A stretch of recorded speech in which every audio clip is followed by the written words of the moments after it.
Game Cast, episode number 174, a weekly podcast created by gamers and streamers alike to discuss the latest gaming topics from the previous week. We stream a new episode on every Sunday and release it on podcast services like Apple, Google Podcasts, Stitcher Radio, Podbean, and so much more. So show us some love, give us a follow, a like, a comment, what have you on any podcast services out there, or go to our main website, confreaksandgeeks.com, to not miss an episode. I am Mr. CFG Games himself, Davis Green, and with me today is my awesome co-host. I got Lex in the second seat. What is going on, my cyborg? Hey, I took the week off. I I didn't game until last night, which we'll talk about a little bit later, what I was playing and how much I enjoyed it. But I took the week off. It was my birthday week. And also my dad's death anniversary, I guess. So I didn't know how I would feel, and I was like, I'm not gonna push myself because I don't know, emotions sneak up on you. So I took the week off. I scheduled our podcast meeting on my birthday. I was like, if I'm crying, I have to stop and be professional. Let's schedule that. I felt like a dick about that. Okay. I was like, really? Yeah, no, I knew what I was doing when I did it. Was I happy the day of? Not necessarily in that moment, but everyone showed up at my house, like right as we were doing the meeting. I was like, dang it. Okay. And people are also showing up, and I was definitely like in my PJs from the night before. I'd been crying. I was like, this is a weird day. But I ended up, after our meeting, getting into another meeting and then designing my whole website. So I ended up working my entire birthday, and I kept myself pretty occupied. So it ended up working out, and I got some pretty cool gifts from my partner in crime, in Dust. He got me some cute new shoes that are very me. There's a pair of ballet flats that say spooky when you put your feet together. And then he got me some Beetlejuice, like I don't know how to explain them. They're not traditional like high heels. They're platforms, I guess would be the best way. They're really cool. They're really cool. Yeah. And then he got me the game we're going to talk about. So, which I've been waiting on for a while. So yeah, it all worked out. And I had a good week. I've been slowly eating through my ice cream cake. And it's pretty delicious.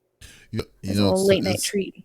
It's like, I mean, don't get me wrong though. It's kind of funny. Like, I mean, it's just like, despite, I know how hard it was, how hard it is to celebrate with your birthday, given the circumstances with your dad and everything.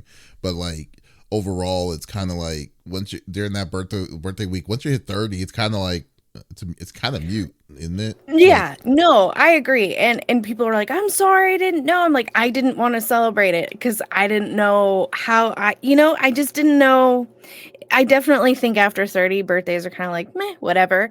It's just the whole surrounding of like my dad's whole death was essentially my birthday. So and it all tied in, and which sucks. So like I said, I didn't know how I'd feel, but I've been pretty okay. But it's a good thing that you're kind of in a better, I mean, it's still awesome that you're in a better place though. So I mean, yeah, I would assume, that's what I'm assuming you are in a better place, which I would. Yeah, I definitely have some like PTSD with like reliving kicking my dad's door in, but other than that, I've been kind of okay. But yeah, I definitely have some sleepless nights, but diamond painting has very much gotten me through a lot of like my grief, like sleepless nights. So thanks to crafting, because I don't know what I would do. So it's very much helped in that realm for sure. Oh, that's good. Well, well, happy birthday. I know I've said it before, but happy birthday. You're welcome. You know whose birthday it wasn't? Whose? Yours. How was your week, buddy? I turned it around on you. Do you know what's actually funny? I was not expecting that. You really like. I was not. I was like, what? It's like I was gonna say. It's like, is Smitty here? Do I even? Am I wrong? Smitty did come here. Oh, you got me though. Surprise. Yeah. I'm doing good. I've been like, well, it's not even a secret. I'm always busy, but like I've been Yeah. doing, yeah, I've just been moseying on trying to get some stuff going, got some stuff in the works that I really am going to be happy to share with everyone about here very soon, which is going to be really cool. Been playing, it's actually kind of funny. So I've been kind of going a little bit weird on my schedule because for some reason I haven't been able to sleep real well for this last week. Me neither. And like a bunch of other people I've talked to, I think it's the weather shift. It might And be. like Oh, all man. of our bodies are just like, it's summer, Yeah. the sun's up, get up. And you're like, I can't. It irritates me. Either I can't fall well, asleep. And then I wake up yeah. an hour later and like, no. Well, my issue is like I go to, so I work late normally, like in my regular job. I work late. I work till like 10 or 11, 10:30 at night, and then like and sometimes, and since I work from home, it's like I don't have a rewound time, so you kind of a wind down time. So like it's either turn off the computer or go straight to bed, and then try to go to bed, and so you're in bed, then you're just staying up because you're still wired, so when you finally go to bed, then you just go to bed for like maybe, I don't know, an hour or 2 hours, then you wake up in the middle of the night, like around 1 or 2 o'clock in the morning. You're trying to get back, and it's just so frustrating to be like that. So yeah, so I've been kind of so I decided, you know what, if I'm up, I might as well be productive or try to do something to force myself to back asleep. So I decided to start playing another RPG or finishing up another RPG that was in my that was on my list. And yeah, so I'm playing in the weird times of night sometimes. And yeah, so like I play like at just can't go to sleep. Let me go. It's 2 o'clock in the morning. Let me pop in Trails of Cold Steel again. So that's what I was. So that's what I was doing. And then I'm at a point where I'm near the end of that game already. And it's only been a week. Nice. Yeah, and yeah, so I was just like, man, I need to get back on my regular schedule again. So yeah, so I've been doing that for like 3 or 4 days, and also like went to some places that were closing down to get some good thrifting, good deals and stuff. Yeah. So yeah, but nothing too extraordinary, I mean, I'm an old man, so you got to take every win that you possibly can, So yeah. But yeah, but anyways, but I know everyone doesn't want to. I know anyone doesn't want to be talking about my awesome deals I got at these thrift shops. So let's go to the normal rigmarole that we like to do each and every week. So each of us chooses a topic of discussion through the previous week in the world of gaming. The topic would or could be a game itself or something that happened in the gaming industry, and we don't want to talk about it amongst ourselves. We want you, the listeners and viewers, on Twitch, on YouTube, on Kick, on Facebook, and more, to be a part of the conversation. So if there's something that you're wanting to add on whatever we're talking about, by all means, just type it inside the chat. We would love to discuss it with everyone here, and we make it a bigger and open conversation. So let's get this party started. So I will go first, and I wanted to talk about something on a game that I like that I was kind of wondering about, because so there's several games that came out that's like basically console locked, like on PS2 and PS3 and things like that. So I'm looking, so most people are kind of not afraid, but most people have been wanting to say, hey, we want this game. We want you to, we want it really badly. Let's, so what are you going to do to get it? And everyone was like, okay, we'll try our best to get it. So out of all of the companies that are willing to do this, one company is saying, you know what, we are going to do it. Just give us some time. And I just lost my article on it. So I'm kind of like, knocking it off a little bit. Yeah. One article, like one company said, like, hey, we're going to, it's coming. We're going to do it. But you'd be surprised. It is Konami. Of all of them, Konami is the one that's is planning on bringing some games back. Like there's so right now currently there's a Metal Gear Solid 3 remake rumor. This rumor was happening, this rumor was made started around maybe back in March, but then literally 2 weeks ago there was a confirmation that was saying that Konami was in talks with Sony for exclusivity for Metal Gear Solid 3 remake, as well as 3 other games like Metal Gear Solid, Castlevania, and something else. I can't remember the third one. Interesting. Let me see what I got. Hold on. Now I gotta pay attention. I have to pay attention. Yeah. Do you? No, it's okay. I liked the Metal Gear Solid series. I played through it. I think I've played through it twice. You never. Don't ask me what the storyline though is, because I don't really remember. Oh, okay. Well, it's a convoluted, it's a weird storyline. So I mean, it's like pretty convoluted. Yeah. Okay. So so there we go. I found it again. So Sony has struck a deal with I got this information from WCC Tech or WCCF Tech that they struck an exclusivity deal with Konami for Metal Gear Solid 3, Silent Hill, and possibly Castlevania. So wait, the original Silent Hill? Well, see, I don't know if it's a remake. Well, they did announce that they were going to make a remake of Silent Hill 2. So but I want one. Silent Hill 2 was the better one. I know, but I want to play the first one. You've never played? You've never played the first one, or I've never gotten the opportunity to play the first one. Oh, okay. I've tried to find like sneaky ways to play it, but it's never worked. Yeah, there's no. I mean, the first one was only on the PlayStation 1. Mm-hmm. Yeah. So like, okay. So right now, so what this is basically coming to say that we may be seeing this here in the very, very near future of to see Snake Eater on a PS5 generation console with new PS5 generation graphics.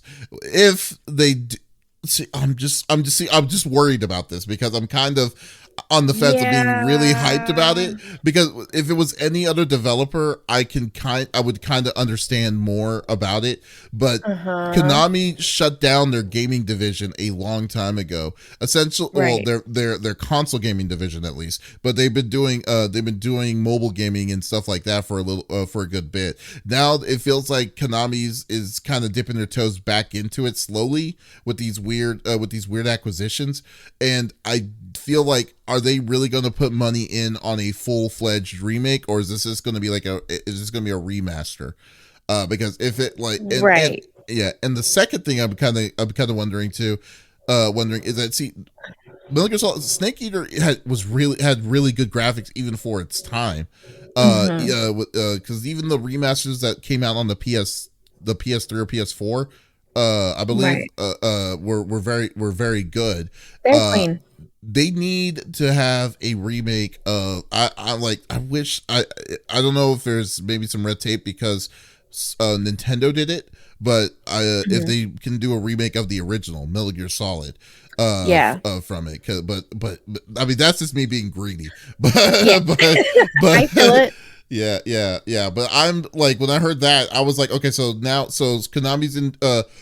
says that they've basically gone in talks and they're setting it up for exclusivity rights to PlayStation. The real question is this going to be timed rights, or if this is going to be something that's going to be exclusive permanently on the PS5? So I just wanted to get your opinion on this. Like, what do you think about it? Well, I know that there's a lot of people like myself who do enjoy older games and would hope that I don't even need a remake necessarily, but like a remaster so I can play said game. Like I don't need a remake of Silent Hill 1.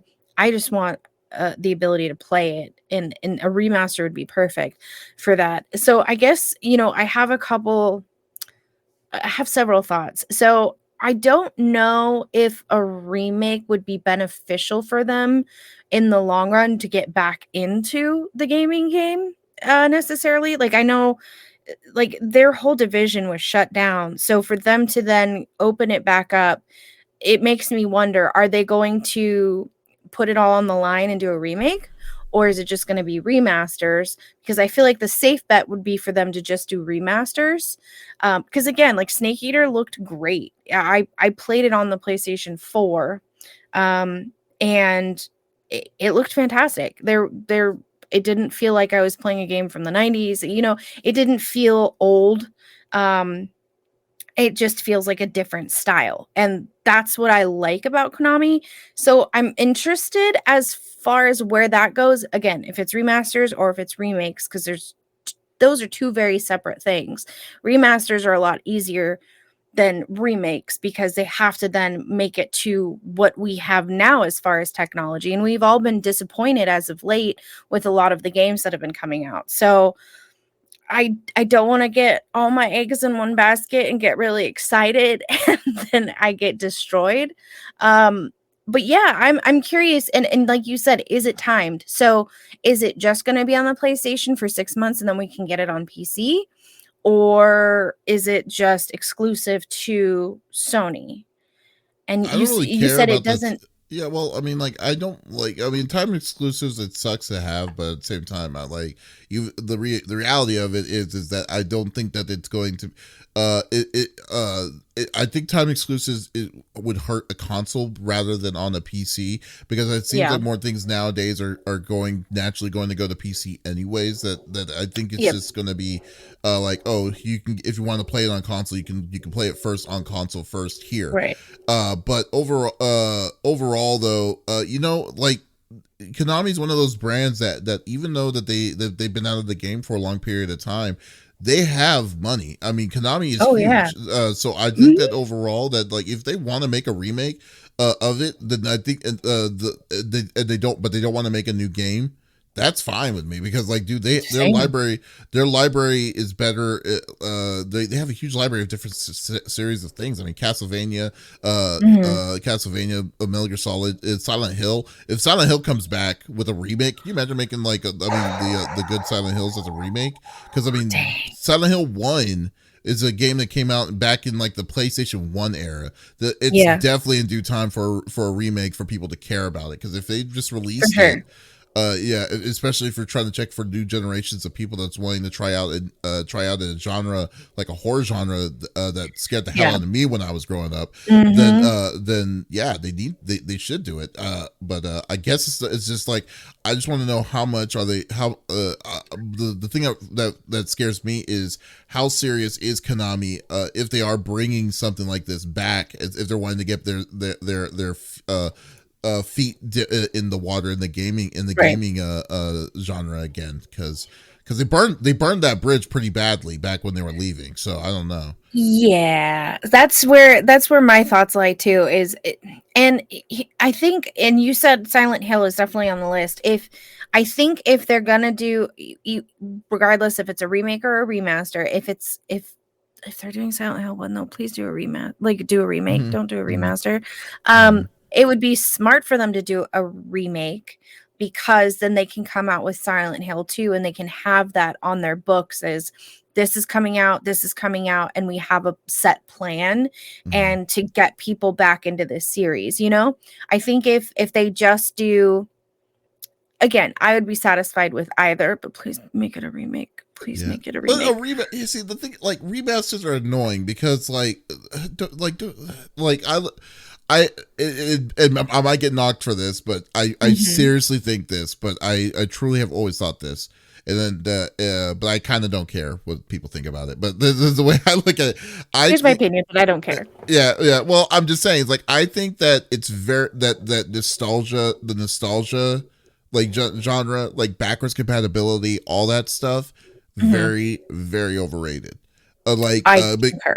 Yeah, because like, I think that overall, like, don't get me wrong, I love the fact that I can backwards compatible my PS5 to my PS4 or and stuff like and then maybe, but let's be honest, I am not, like, maybe it's definitely just me, but I am not one of the person that buys a $500 console and then say, I want to play a PlayStation 1 game, or I want to play a PlayStation 2 game, or I want to play a 20-year-old game. Yeah, I don't want to play a 20-year-old game. What I'm more irritated about, because like a lot of people were irritated about, is that we're on the Gen 5 of a different kind of series of different kinds of computer of consoles, and yet we have loads of remasters and stuff like that, and I think that it's not showing the credit of how powerful your system is when you're always looking through the past that way.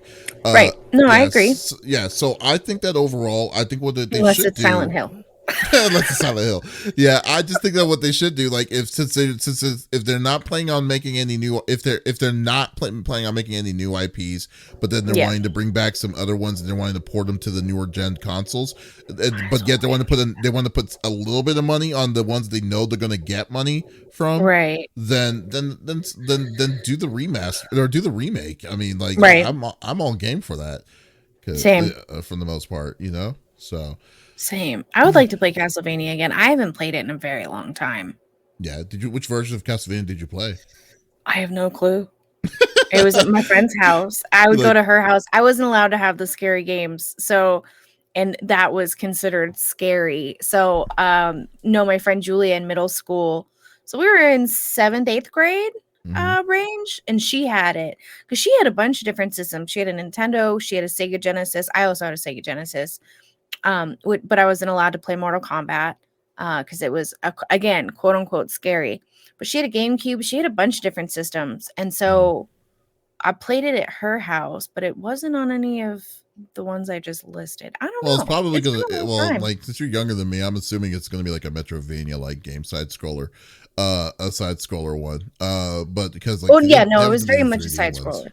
Yeah, so no, that's cool. Well, yeah, I love I love freaking I love Castlevania. side-scrollers. If they keep on doing that, then by all means. But they don't have the guy who created created it from it. Yeah. So Ida, yeah, they all have Ida. So if they, but I am interested to seeing if if they do it. It's just like they just can't f it up. That's all. That's all I'm just saying. It's like it'd be great to see. Like Snake Eater is a good game, especially when you have the characters like the end. One of my favorite people to fight was the end. Yeah, You the said end is. you played Snake Eater, or have you played Metal Gear Solid 3? I wasn't sure I if you have have or played not. Metal Gear Solid. Yeah, Oh, you did. Yeah. So I the played one. all of them. Yeah, the sniper that uses photosynthesis. And he can sit and plant there and everything, and then try to. And you were in his own special stage. I just loved fighting that guy. But it was fun. Or you could cheat and just push the time all the way forward. Yes, I remember that. Yeah, Yep. loved it. So yeah, definitely gonna bring it. I'm looking forward to it. Let's see. I just want to see what they're if we get it, if we're gonna get a good version of it, and pray they don't f it up. So we'll see. I concur. What about you, Lex? What is your topic today? Well, we talked about games that you're interested in possibly coming out. Let's talk about one that is out and that I played this weekend. Last night, I got into a game called Bramble the Mountain King. If you haven't heard of it, I'm not surprised. It got really popular on TikTok. I had Day and Night and one of my other moderators, Nightmare, send it to me. And it was a game company reviewing We were talking about this the the other day, demo actually. of it. Yeah. And it's so good. I hate that it's so good because it's so I love dark topics, and when we get into folklore, which is what this game is based off of, it's based off of Nordic folklore. Folklore is very dark, and it's a lot of children dying and because back in the day, birthing children was very dangerous. It still is, but a lot of folklore is rooted in that fear, right? Or the fear that our children are going to be taken in the night, or if you step in a fairy ring, you can be transported to another world, right? And the cute little fuzzy things that you think are out there are really these nefarious creatures. And so Bramble takes that and basically says, "Oh, we can one up that." Um, I I'm not gonna try to give it away. So I definitely thought the frog was going to kill me. I was like, he's nope, he's not my friend. He ended up being my friend. There are parts of this that are just so beautiful that I teared up. I was like, I hope my dad is in a place like this. This is gorgeous. The music, the swelling, the artistry of it. Like it's very simplistic in like the character design, but the way they set up the planes that you move in is so stunning, and it's so gorgeous, and it's so neat. It's I I guess my point is I want more And I hope this developer makes more. Please, please, please, because there are some really crazy Italian folklore that not a lot of people know about that are very in depth.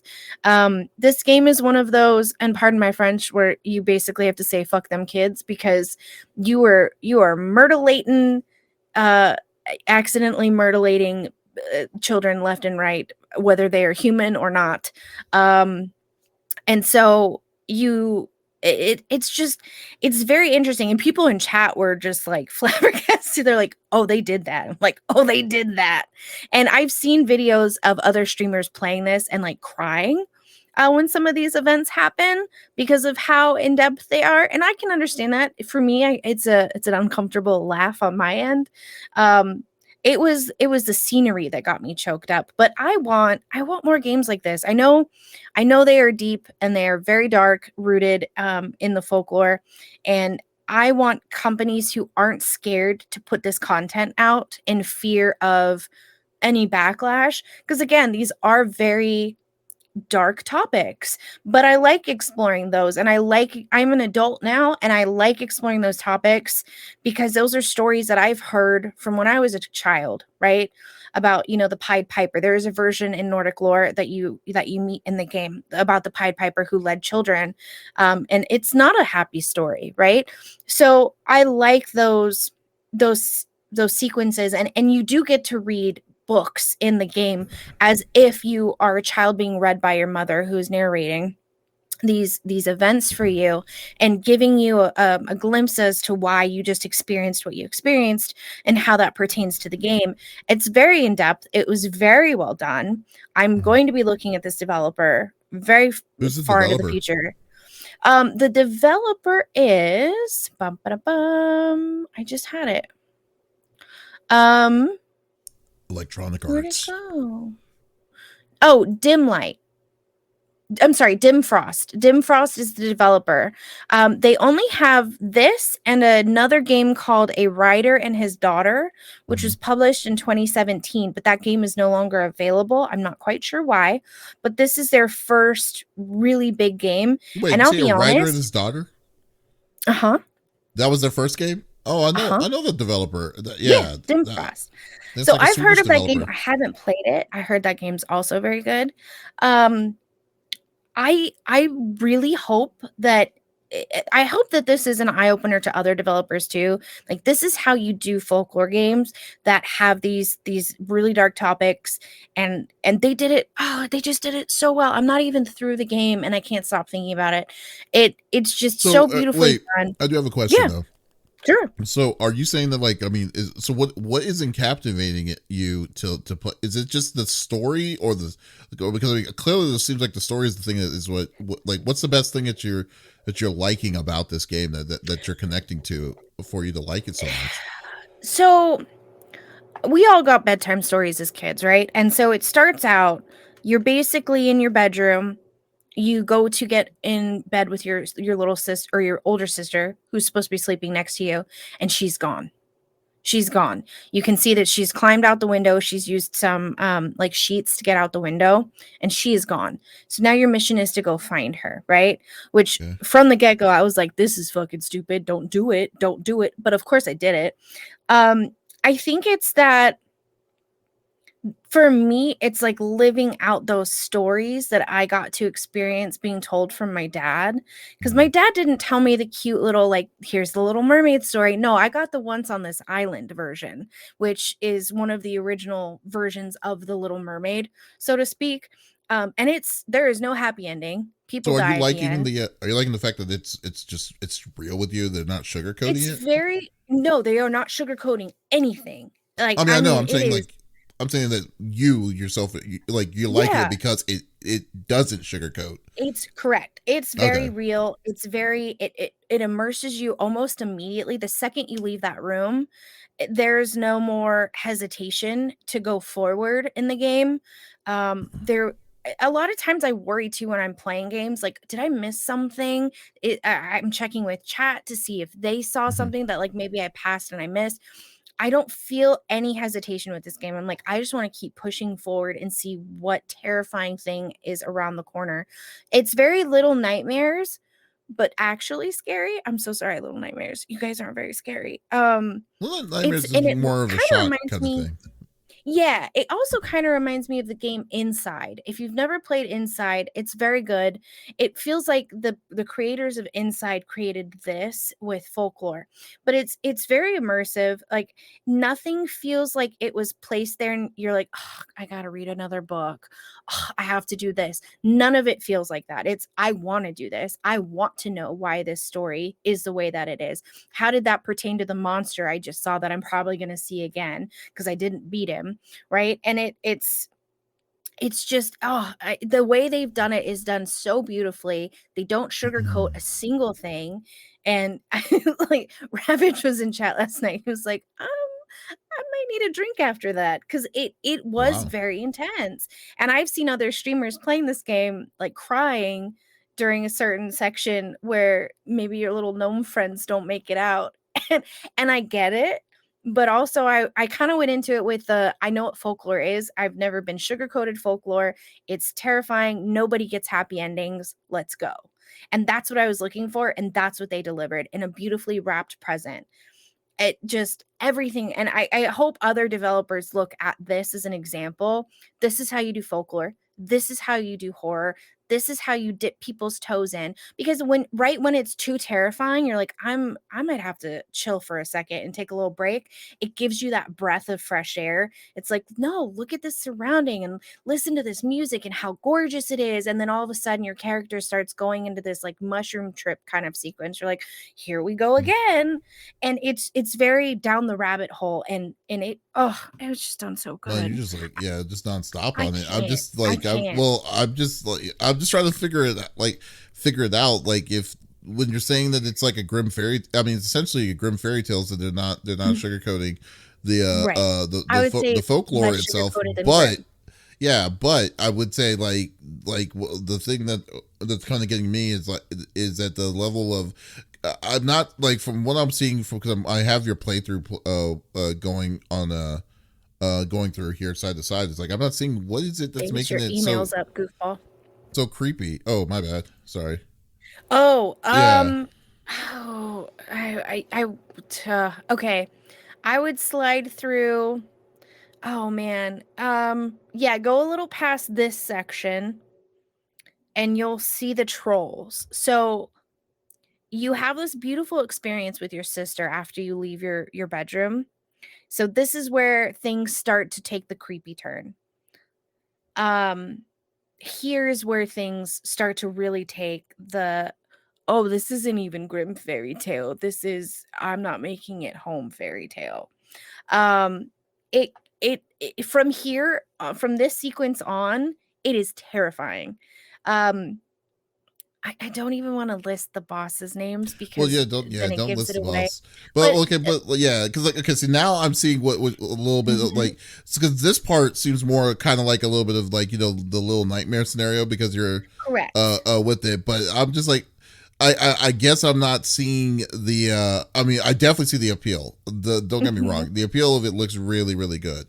But I'm just trying to kind of get like how scary is this thing compared to like it's hard for me to gauge how scary this thing is by Okay. looking at the game through. It's like is So, this World of Horror, is this Song of Horror scary, or is this yes. like it is? Wow. I don't Yes. know because So that was it's pretty bad. That's listed pretty. as an adventure indie game in the genre. They need Uh-huh. to add horror to it because it is very like they warn you, there is gore, Mm-hmm. essentially late term abortions, like we're going Ooh. heavy and you're like, "Oh, really?"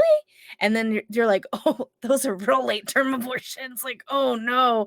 Um it doesn't stop. It And they looks got like a away Plague with Tale. it too. That's pretty.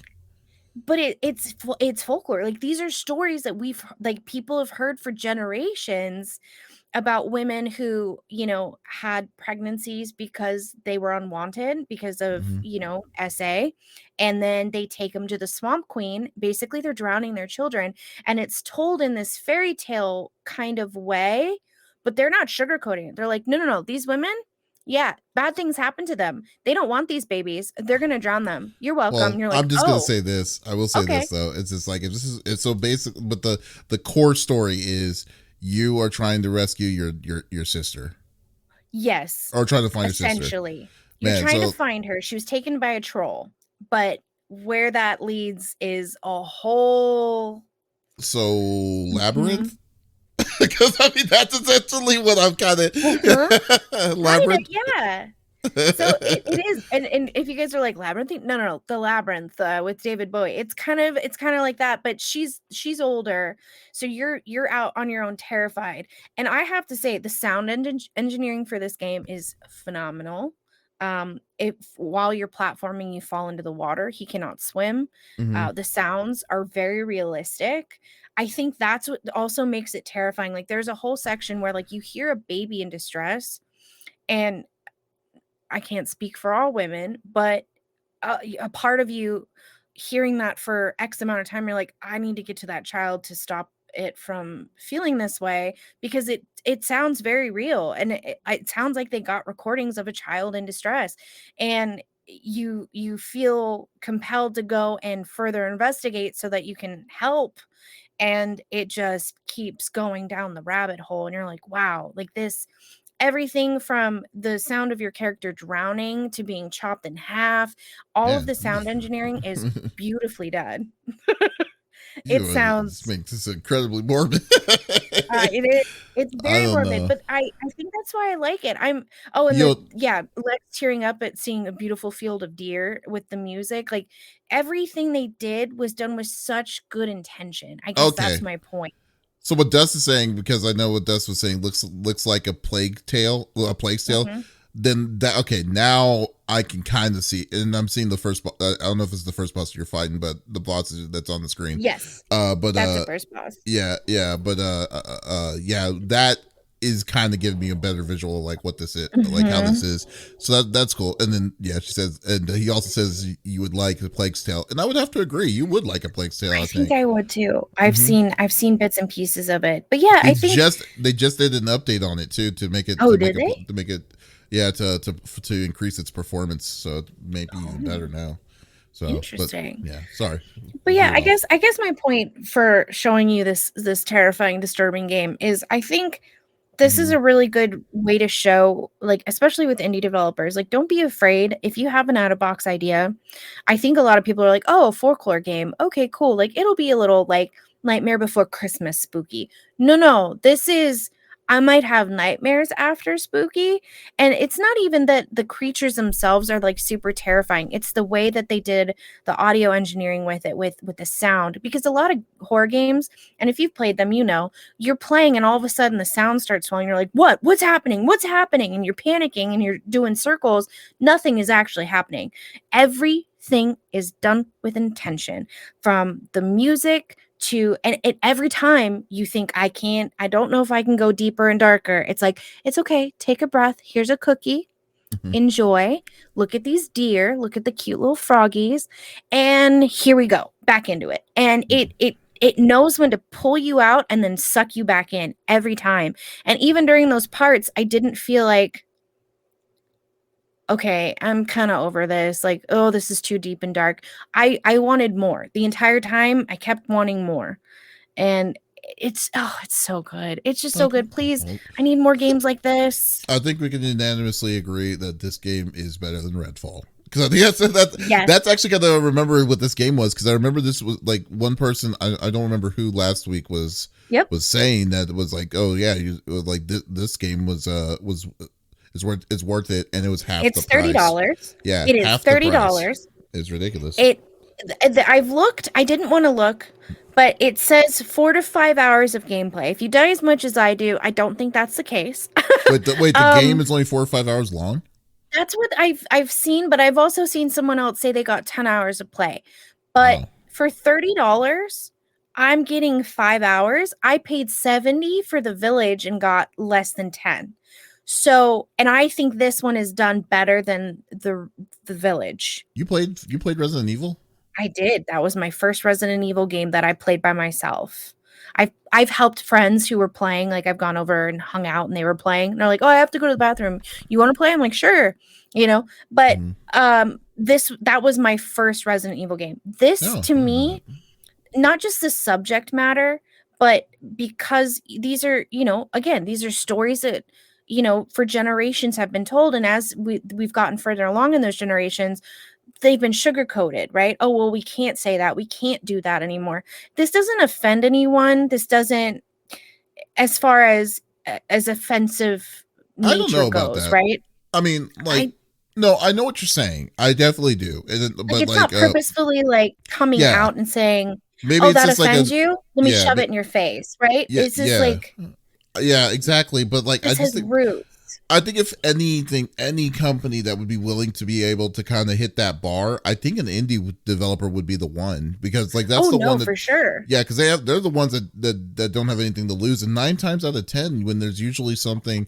I mean, don't get me wrong. I mean, to this extent of what you're saying on how this game is, it's something that you don't see a lot of nowadays at all, which is great. That they decided, okay, we're gonna Right. do it. But like, but I don't know if they're the ones feeling like they're limited, or that they that they feel like they have to tell that story to allow their Right. game to come out. They could just release the game or whatever, because of how loose Steam's rules are Mhm. for indie development. But maybe, Yeah. yeah, I mean, but I I don't know if think I'm sorry. I think Ravage makes a good point too. He said, "I wouldn't say scary, but disturbing." I would agree to Mhm. that. So I think too, those go hand in hand when you play a game that is in the horror genre, right? Like Okay. you expect to be jump scared. This doesn't do it in the typical way that you would expect, and I think that that's what makes the disturbing then scary, because it knows when to get you, and it knows when you've kind of come into this like vulnerable state to suck you back into the next, because it's multiple like folklore stories, right? Like you're going through this whole sequence and you're meeting these different bosses, you're learning about them, how they pertain to the story, so on and so forth. And it's so good. And there's a lot of folklore that my dad told me, like rooted in like Italian heritage, where like this woman, basically the love of her life, is getting married and she gets stoned to death by coins. And like people don't really talk about those anymore. And I don't think people are That's in the really game. talking something similar, Jesus. because like we all kind Okay. like every a lot of folklore is like spread out, right? Like Russia has Baba Yaga, um and we have the boogeyman, right? But they're very much the same, and like they've kind of twisted and turned from one to the other. So like there's a version of the Pied Piper in a lot of folklore. I mean, I'm talking stretching from Nordic to Italian to China, Japan. Like there are all different versions of that, and there's one in the game, and it's done so good. It's done so good, because the Pied Piper, what we heard as kids in the US, that is not a happy story. It does not end well. They Pied all Piper never. drown. Pied Piper never was ended well. Well, a lot of people don't remember that though. They're like, "Oh yeah, the Pied Piper. I know who that is." And they're kind of like cheery about it. Like, "Yeah, the guy who drowned all those children?" Uh-huh. And they're like, "Wait, what?" I'm like, Yeah, "You didn't yeah, well, yeah, I you not read remember the it full story? vividly that it You was a skipped the lesson. part." Yeah, it was a lesson that was a lesson. I remember Oh that, yeah. like, when I was in school when they told us about it. Do But not follow yeah, strange men with yeah, pipes. yes, yeah, exactly. That's what you. That's what you get. That's what you get. It's Fuck like, them watch kids. out. That's what you get. But I think these stories were created and rooted to scare children to not, leave the house in the middle of the night while your parents are sleeping, and Mhm. things like that. And so I think to my detriment, like stories were my way of escaping as a kid. And so I think for me, I really I jumped into this like all like both feet ready to go. It's just so good. I think the way they did it was fantastic. I would love more like this. I don't know if I want it from another developer though. I really want to see what this developer comes out with, because Mhm. it was done so masterfully. I will say this is AAA game content Mhm. for $30. Yep. This is better than any game that, for me, that has come out that has been new in the last year, besides like Demonologist, which is a totally different type of game, like Labyrinthine and Demonologist, like this one is up there as far as like Hmm. tier with me, as I will be playing this over and over again. Yeah, to be honest with you, I really can see it. I mean, it's been pretty much It's at a lull, so yeah. it's good. Uh, It's good. But I'll stop. Oh, okay. Sounds good.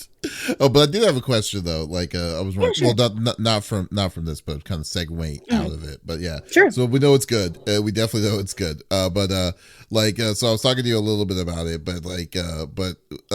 so I was looking just when I was looking for topics to talk about today. Mhm. I saw an article that actually that I never really thought about until I was like, would that be a good thing or would that be a bad thing? Okay. I'm Because intrigued. so it's called so it was on the Guardian, Mhm. and then they're saying AI voice synthesizing is being hailed as the future of video games, Oh and but no. at what cost? So I don't think we've Yeah. ever really talked about like because voice acting. Don't get me like I mean.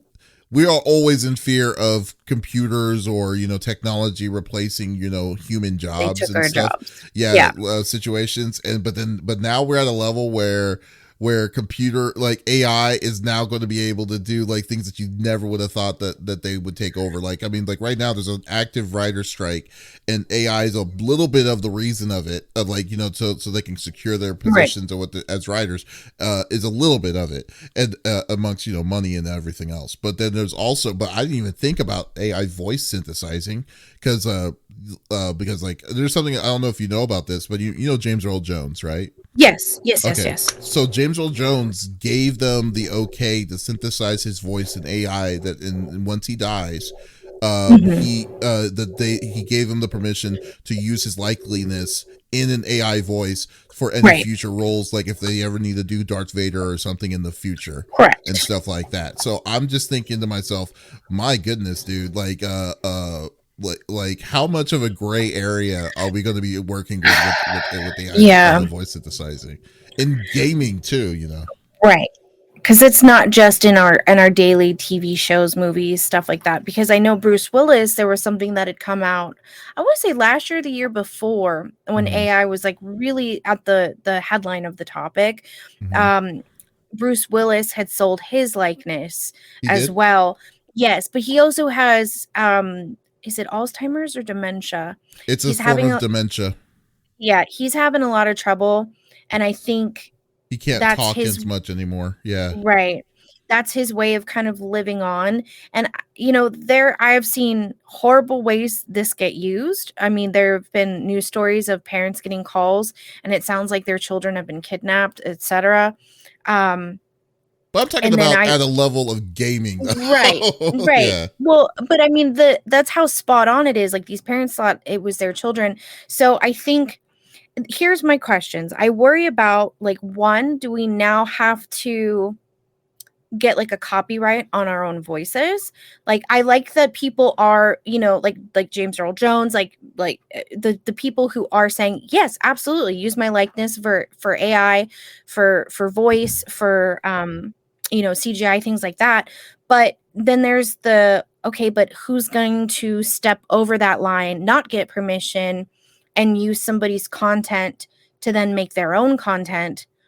Right? So that's where I worry, like, how far does that go? That'd be Where is the very line interesting if drawn in you the sand? that would be interesting if you have to get a copyright for your own Right. voice. That would be very interesting. But then again, though, I mean, there's also it's they're actively. I mean, like when they were doing VR, the CG animation of Carrie Fisher in Mhm. Rogue One and stuff that they had to get her. They had to get Information. approval for her Right. likeliness, her Yeah, likeness to do it.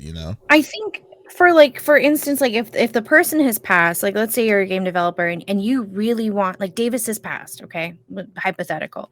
But you really want his voice to narrate this game. And there's enough content out there to do that, to put into because you have to use a certain amount of verbiage from the person themselves, whether that be through their content, like on social media, or videos that you have personally, that the AI then takes and translates to what you want it to say, right? So it does sound like the person. If the person is passed, you have to get approval from their estate, right? But again, like, I wonder where that line is drawn, because what if, people are taking advantage of that, and that's where it starts and then it furthers? Because again, like, from someone who did do voice acting for a bit, like, I enjoyed it. I liked going in. It is a very long process sometimes, but I feel like the reward is there. But with AI, you can essentially just scroll social media, find a person's voice that you like, throw it into this program, and type out what you wanted to say, and bang, there you I go. You think don't need I the think the person, you don't have line to pay for it. Yeah, I think the unfortunate thing of to figure out what the line's going to be is until people start suing for certain situations, Oh because yeah. when there's going to be a situation where they'll be like, hey, we'd use this person's voice. I mean, I don't think it's going to get to a point where we have to copyright our voices. I don't because already Yeah. how the movie industry is normally on just mentioning certain things or certain people could be considered to be a likeness. Like Michael Jordan, Michael Jordan sued a grocery store chain because they put a picture of Michael Jordan inside it. And he didn't even say, Really? he didn't say a word, and he got $2 million from that chain. Yeah, because of Wow. just a photo. So I can only imagine Yeah. what's going to happen if someone just like steals a person's voice likeness, because they know it's like, because by default people are going to be like, oh, this is so and so, or it sounds Right. like so and Well, so. and that's interesting too, because recently, I think this week, it was announced that Ed Sheeran won a lawsuit. He was Yeah, that being was sued for a song that he came out with, and he yeah. was saying, yes, the same chord progression, but music is all the same chord progressions, just done different ways, right? And he's not wrong. He is He's correct. incredibly And right. Yeah.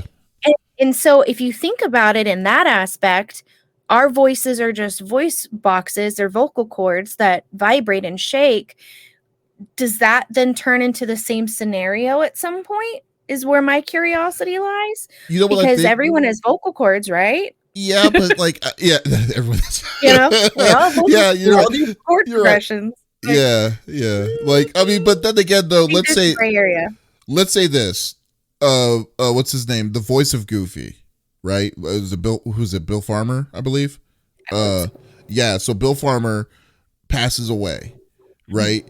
Then maybe let's give it some time. Let's say a decade, maybe 15 years after his passing, they decided to do one of the characters, like one of the characters that he did when he was alive, but then the rolling credits says the Goofy, but they don't give him the recognition of Goofy. So by default, you would automatically think that's AI. I would think that would be AI if they didn't give any credit towards it. Right.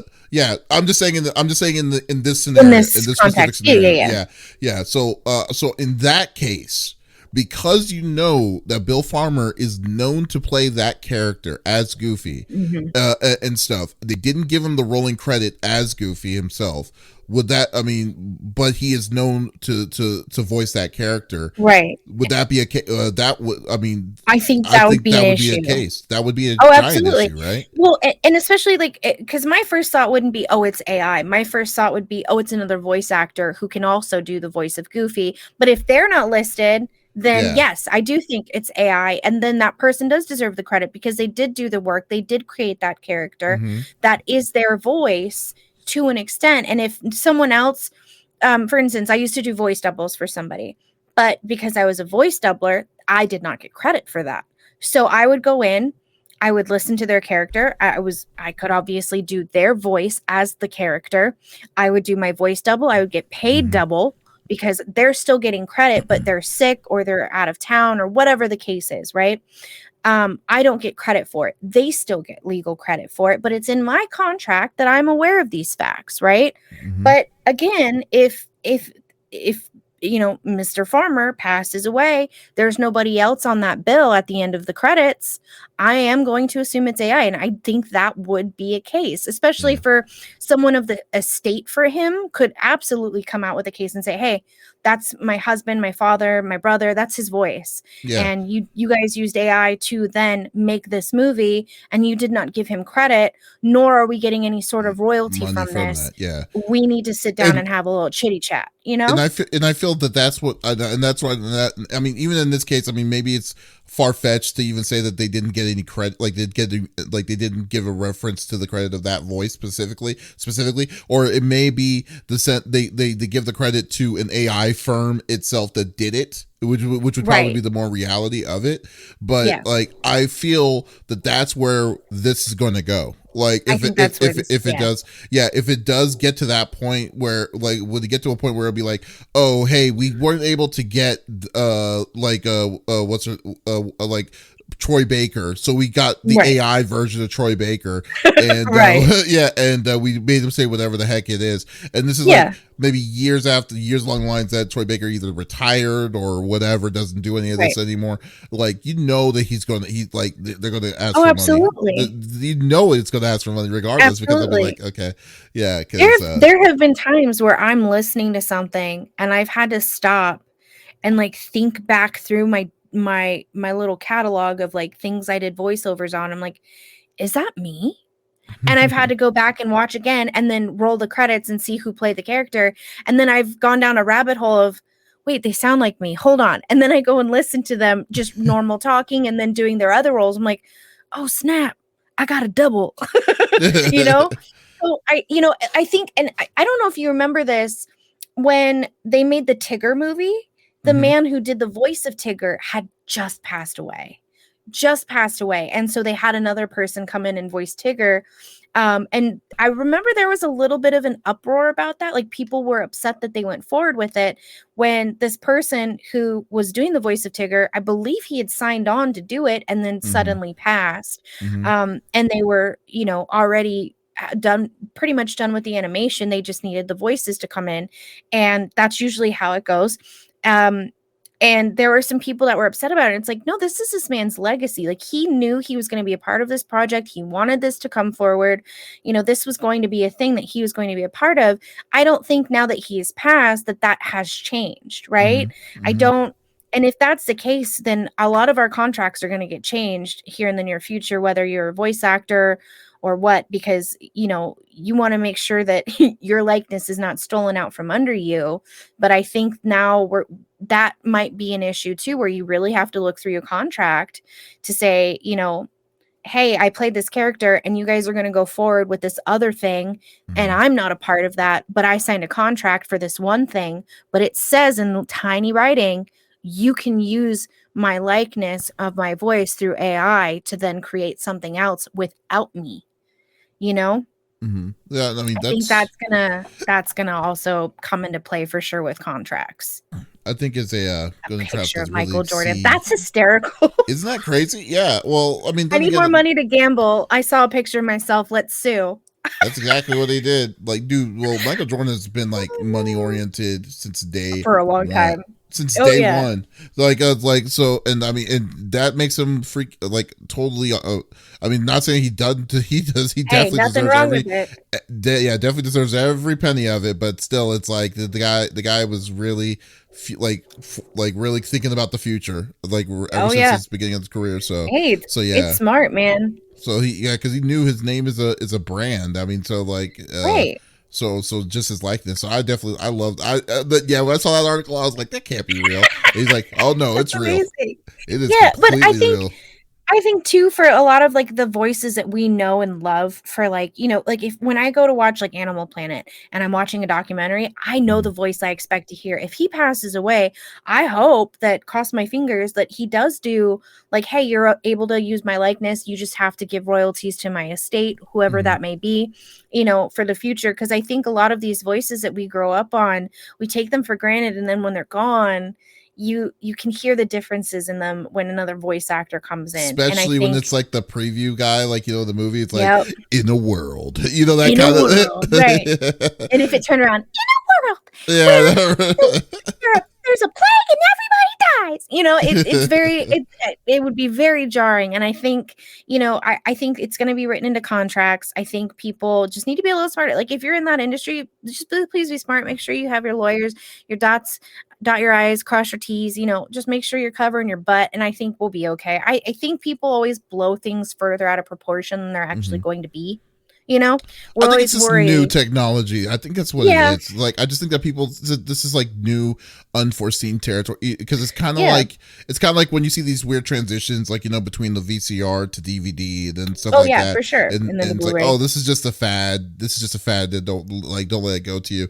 I mean, it's. I think. Well, personally, for me, I'm still kind of on edge with AI in general, but but I because maybe it's because of the change, but but you're totally right. But I think it's just another level where structure is going to have to change with the time of of it.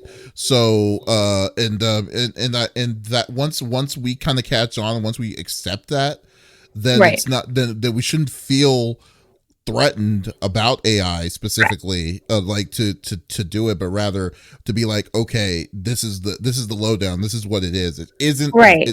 This isn't it's not the real scary monster we made it out. This isn't Elvis Presley that's actually talking to you. This is a computer that's voiceless Elvis. I mean, just that kind of situation. Well, and I mean, there's so many good applications, and I kind of talked about it before we started the podcast. This week I was like one little big toe in the water, about to put some of the voice notes that I have from my dad and throw it into AI and have him wish me a happy birthday, because I thought maybe I needed that closure. Like, there are really cool applications for things like that, and I do like AI, and I do like where we can go with it.